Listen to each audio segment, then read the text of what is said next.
Hello friends, আজকে আমি বানাতে চলেছি মাশরুম চাউমিন। প্রথমে মাশরুমগুলোকে টুকরো টুকরো করে কেটে নিয়েছি, দিয়ে একটু বয়েল করে নিয়েছি। ঠিক আছে, এবার আর একটা পাত্র নিয়ে নিলাম, সেখানের মধ্যে জলের মধ্যে একটু হলুদ গুঁড়ো দিয়ে দিলাম। তারপর দেবে একটু সামান্য সাদা তেল, যে কোনো সাদা তেল দিতে পারেন।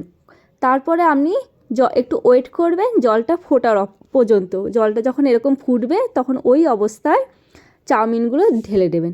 ঠিক আছে, দিয়ে তারপরে কিছু দিয়ে ওটাকে একটু নাড়তে শুরু করবেন যাতে ওটা লেগে না যায়।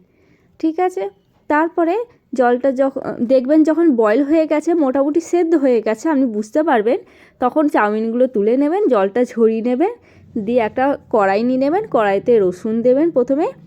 ঠিক আছে, তারপরে দেবেন একটু আদা কুচি, অল্প দিলেই হবে, বেশি দরকার নেই। তারপর দেবেন একটু পেঁয়াজ, দিয়ে এইগুলো একটু হালকা জাস্ট 30 সেকেন্ড ভেজে নিতে হবে ভালো করে। ঠিক আছে, 30 সেকেন্ড ভাজলেই হবে। তারপর এর ওপর দেবেন যে মাশরুমটা আমি বয়েল করে রেখে দিয়েছিলাম, সেই মাশরুমটা এর ওপর দিয়ে দেবো। দেওয়ার পর খানিকক্ষণ ভাজতে হবে, মোটামুটি 2 মিনিট মতো একটু ভাজতে হবে ভালো করে। হালকা হালকা একটু লাল লাল কালার আসবে, তবেই তো ভালো হবে না, টেস্টি। ঠিক আছে, তো এইভাবে ভাজতে হবে সুন্দর করে। 2 মিনিট ভাজার পর আস্তে আস্তে আপনি যেসব সবজিগুলো কেটে রেখেছে, যেমন বাঁধাকপি, গাজর, ক্যাপসিকাম, ঠিক আছে, বিনস, দেখুন বন্ধুরা, এই সবজিগুলো সব কিন্তু দিতে হবে। আপনার ঘরে যেমন সবজি থাকে তাই দেবেন, কোনো নো প্রবলেম। ঠিক আছে, এইভাবে সবজি দেওয়ার পর এইভাবে একটু সবগুলো দিয়ে মিক্স করে নেবেন। মিক্স করার পর এটা একটু সামান্য অল্প একটুখানি নুন দেবেন। নুন দেওয়ার পর আবার সবজিগুলো ভালো করে মিক্স করে একটু ভেজে নেবেন ভালো করে।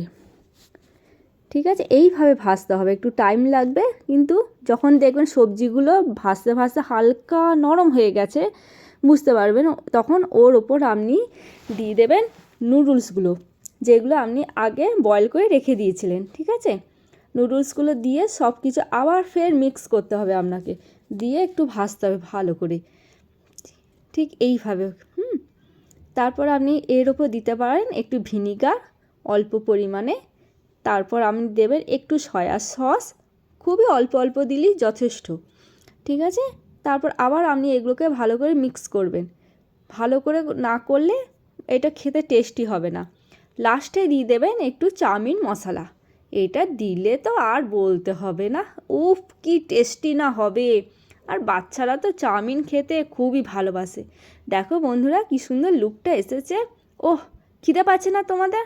আমারও খিদে পেয়ে গেছে, আর বক বক করতে পারছি না ভাই, তোমরা যাও, এবার আমি খেয়েই ফেলি। টাটা, বাই বাই, নেক্সট ভিডিওর জন্য ওয়েট করো, বাই।